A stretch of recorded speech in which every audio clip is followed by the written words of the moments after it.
From war-torn villages to the high-tech halls of Gotham, this is the jaw-dropping origin story of a child soldier who defied death, dismantled dictatorships, and earned the trust of the Dark Knight himself. Now let's jump into the video and find out who is Batwing.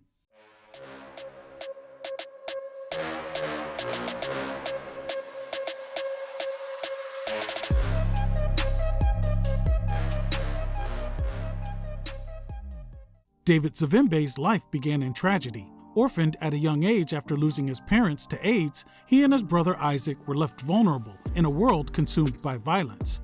Their fate took a dark turn when General Kata, a ruthless warlord, abducted them from an orphanage and molded them into child soldiers.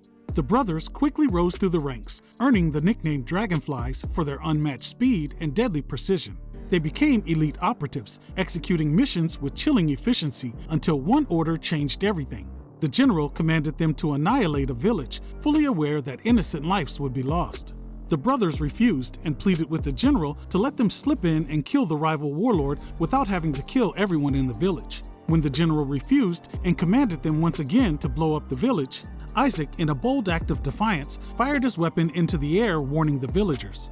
With their location given away and the element of surprise gone, the general and his men were forced to retreat. Isaac's actions were met with brutal punishment from the general. He beat the crap out of Isaac. When Isaac had finally had enough and fought back, the general executed him. He then ordered his men to kill David. But David fled into the jungle, using his combat training to evade capture. But David didn't just run. He boldly later circled back and captured the general. He then drove him into a rival warlord's territory and left him there bound, ensuring the general a violent death. David sought refuge at a child soldier rehabilitation center, where mentors Renee and Matu helped him begin his long journey toward healing. But David was constantly tortured by visions in his head of the people he had killed and the horrible things he had done. Hoping to make amends, he vowed to fight for the innocent and protect them. He began sneaking out at night and violently punishing wrongdoers. Then, when David was old enough, he joined the police force to continue his fight for justice legally. However, corruption in the police department ran deep, and the legal system proved to be as flawed as the warlords he had once served. David's world was soon shattered by Deathjack, a meta-human crime lord. Deathjack attacked his mentors, Renee and Matu. The attack left Renee on life support and Matu was gravely injured. After visiting Matu in the hospital, David donned a mask and went after Deathjack. His days of trying to work within the legal system were done. When he caught up to Deathjack, he brutally beat the crap out of him and left him hanging outside of a police station as a brutal message. Renee would pass from her injuries, and her death only intensified David's resolve to fight for justice.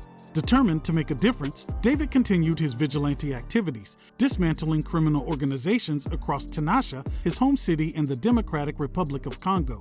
His crusade soon caught the attention of the Dark Knight himself.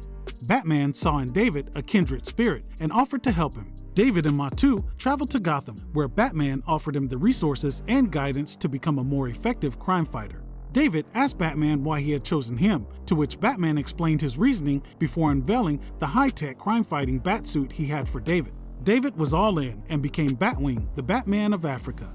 With his bulletproof suit, advanced weaponry, and elite combat skills, Batwing became a force of justice across Africa. He dismantled death cults, toppled dictators, battled pirates, and even confronted his long-lost brother, now a brainwashed villain known as Massacre.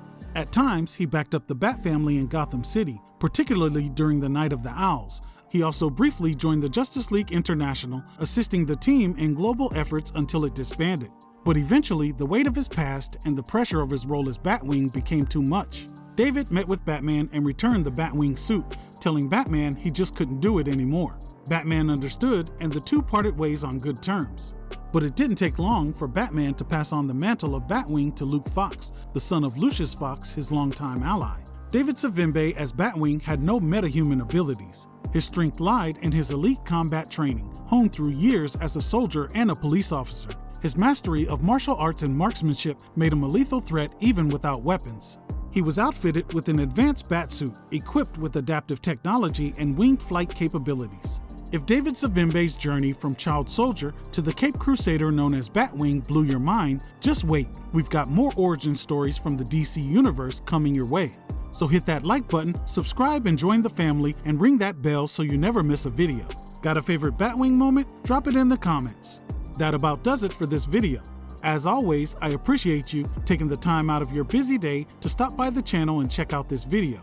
If you want to know about the second Batwing, Luke Fox, click on the link right here. Thanks for watching. Peace.